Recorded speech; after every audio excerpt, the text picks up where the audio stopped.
This is the beginning of something huge as the Lakers win their 5th straight game led by Luka Doncic. However, the Lakers needed to fight and claw their way in this game, and it was the Lakers big man who looked like the star as the Lakers were giving everything that French unicorn could handle. What's good? I'm Okechi Apakama, and this is Lakers Digest coming at you with another video. And before we get into that game recap, guys, I just remind you to subscribe to the channel if you guys haven't already, because the Lakers season is here. And if you haven't noticed, it is very exciting for Lakers basketball right now. So if you guys don't miss any of that action, make sure you guys are subscribed to Lakers Digest. Now, with that out of the way, I'll hop straight into that game recap, guys, because Lakers win an ugly game. So the Lakers were able to get a win, their 5th straight victory, and it was a very ugly game. They won 118 to 116. They almost lost it there at the end, really, but it was looked at as the battle between Wembanyama, the next up and coming great superstar, versus Luka Doncic, one of the great current superstars in this league. And it was really just maligned by a bunch of turnovers, a bunch of fouls, and just a whole bunch of inconsistent play, really. But the Lakers were able to still come out on top, like I said. But just let's take a look at those stats there for the Los Angeles Lakers, as Luka Doncic led the way, really filled up the stat sheet despite not shooting the ball particularly well. Had 35 points to go along with 9 rebounds, 13 assists, 5 steals. That's a season high for him, and 2 block shots. He did have 4 turnovers. He did shoot the ball 9 for 27 from the field. And then they also had 17 points from Marcus Smart, 22 and 10 from Deandre Ayton on 9 of 13 shooting and 2 block shots and a steal. And then Hachimura had 15 points on only 9 shots there, shot 5 of 9 from the field. And then off the bench there, they just had some nice contributions from Jackson Hayes, who had 9 points in this one.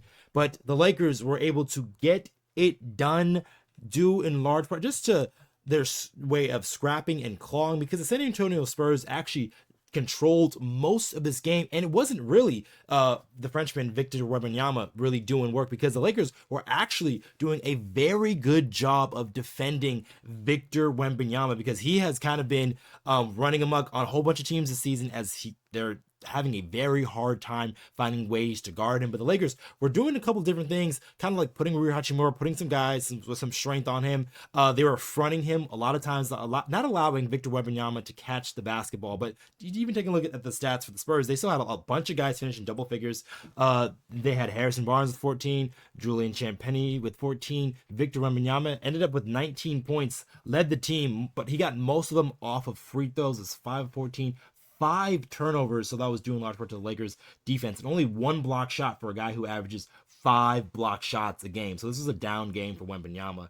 Vassell had 15 points, and then Stephen Castle had 16, and then off the bench, he actually had nice contributions from both Keldon Johnson and Jeremy Shohan, who really kept them in the game with 12 and 16 points respectively. So the Spurs, they did play a nice floor game, a bunch of guys around them really scoring, kind of carrying the load a little bit, with Wembanyama really being stifled by the Los Angeles Lakers. But that's just testament to the Lakers and just what the game plan was and what they were trying to do to try to stop a guy like Victor Wembanyama, because you can't really give him the same look. And if you put him down there against, say, a defender that he is much taller than, then he can really go to work. But Victor was really looking at a bunch of shots out of the perimeter, wasn't really going in the paint too much, so that really kind of helped the Lakers. And the Lakers took advantage in this one, were able to take the victory. And just, it was a lot of this was mostly their defense in the fourth quarter. Their defense in the fourth quarter really stifled the San Antonio Spurs after giving up 37 points in the third quarter, where the Spurs took a 6-point lead to go into the fourth quarter. But the Lakers were able to clamp down defensively and get clutch shots, not only from guys like Luka Doncic, who was really helping grease the wheels offensively, because the Lakers did not have Austin Reaves in this game. So Luka Doncic was the only real playmaker out there. So he was kind of doing everything on the floor, and the Lakers needed each and every bit of it. So that was great to see for the Los Angeles Lakers. But I want to get to my next topic here, and this guy has really been tremendous to start the season and has really been a steal for the Lakers, as Ayton has been excelling in his role. So DeAndre Ayton has been a huge boost for the Los Angeles Lakers this season. He is definitely levels above Jackson Hayes, and he has been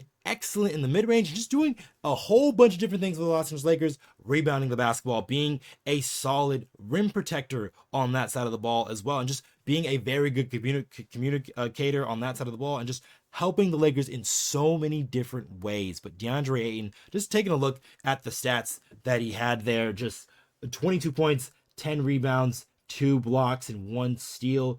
Really putting in work for a guy like Deandre Ayton over there. And just it's just so nice to see DA really kind of just put the tools together and just kind of work with not only with Luka Doncic finding that chemistry, but also finding that chemistry with Austin Reaves, as he has finding his way in the pocket. And like I said, he's been one of the best mid-range shooters here to start the season. Really getting off that mid-range shot is very automatic for him. He's very good in that pocket. He is not the typical lob threat that a lot of people really think of Deandre Ayton, but he is more of that in the pocket type of big and can really make things tough, be a real good release valve for the Lakers, because there's a lot of teams who either like to play the Lakers at the rim or at the three-point line. So that mid-range is wide open, and when he's knocking down that shot, he can really open up shooters on the corners. So what Deandre Ayton is doing is really help facilitating the Lakers, not only offensively but defensively as well. Like I said, he's been a guy, been a solid presence on that side of the ball, and just been a very positive player for the Los Angeles Lakers. And a lot has to do with obviously DeAndre Ayton buying in, playing well, and just really being in a new circumstance, and just being able to absolve just everything what they're taking, and obviously come with the skills that he knows that he has. And when you have another guy like Luka Doncic, who like I said, just been tremendous, 35 points, 13 rebounds, 9 assists, as the Lakers are now 7-2 to start the season, second in the West, only behind the Oklahoma City Thunder, who did lose against the Portland Trailblazers. But Luka Doncic just being able to play so well at the start of the season is also helping along a guy like DeAndre Ayton. And DeAndre Ayton is really helping the Los Angeles Lakers excel in so many different areas, not only being, like I said, that release valve offensively, but just being that rim protector, that sturdy rebounder on the defensive side of the ball. And he's giving the Lakers such a boost.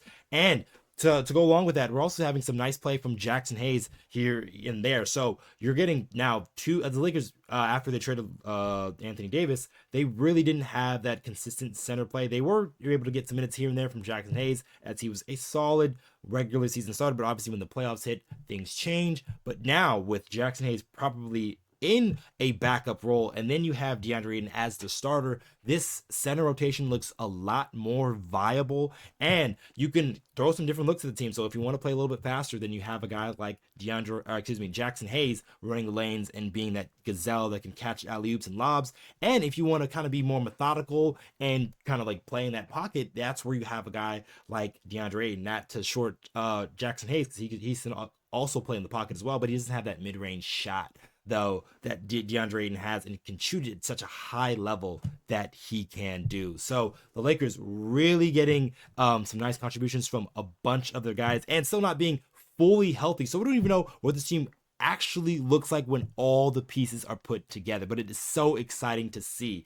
And that's probably gonna be it for this video, guys. Let us know down below in the comment section of what you think of this Lakers start so far. The Lakers just won their 5th straight game. How do you think the Lakers fared in this game? How do you think DeAndre Ayton's been playing? How do you think Luka Doncic has been faring early off in the season? Let us know in the comments down below. And just a reminder for you guys, there is still 50% of you who have recently watched our videos who are not yet subscribed to the channel. And if you guys want more of that Laker news, Laker game recaps, trade rumors, just every and all things LA Lakers, you guys are gonna come right here to Lakers Digest. All right, I've been your host, Okechi Apakama, and I'll catch you guys on the next one.